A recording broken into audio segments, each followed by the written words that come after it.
It's another day, and finally after like 5 weeks of not doing anything, I'm finally able to do something. And today we are going to do something. Yeah, we are driving from Kongsberg to Flå.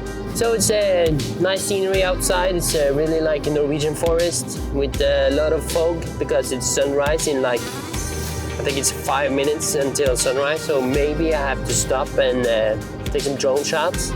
Even though there's drones are not very popular here in Norway right now. I'm gonna fly some drone now. Let's see if it's looks any good here. Probably looks good.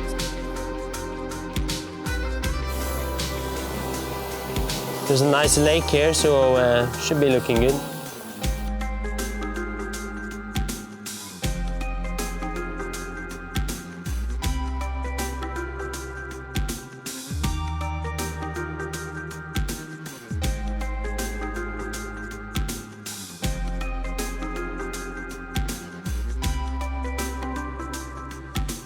We arrived at the park now, and since there's off-season, there's no one else here.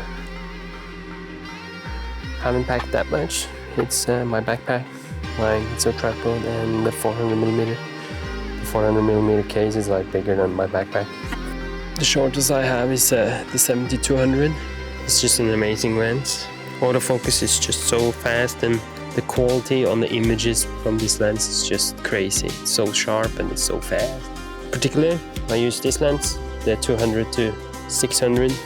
So the aperture is just 5.6 to 6.3. I wish it was more wider, with like a f4 or something. But then this lens probably would have costed 10 times more if it was an f4.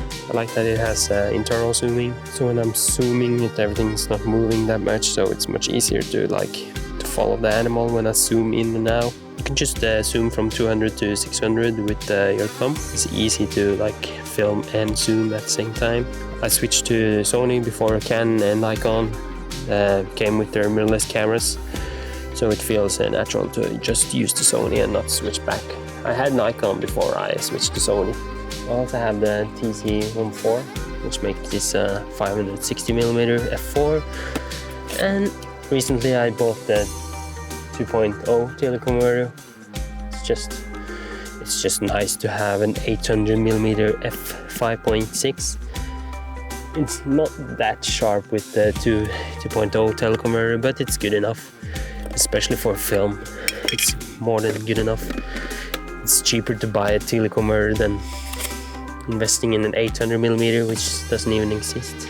I just love this setup. The A1 and the 400mm, it's like you put it in high plus and then you can just fire. It's crazy. Then I just wasted 13 images.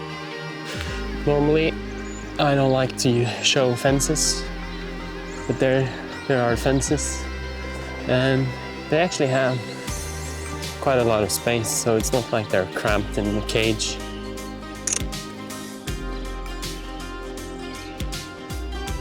I don't know if you can see her because I don't have a good enough lens, but it's a she, and she's over there. I don't like to show the fences in my photos, in my videos.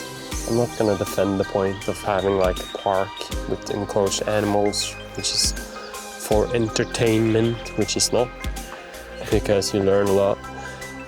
But that's not my fight. Gonna be a lot of walking here. Gonna be a lot of walking.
Been here for, I think it's 4 hours now, maybe more. And now I'm at the wolf enclosure. And then you have like the full enclosure, which goes all the way down there and up on the mountain and beyond, like in the back.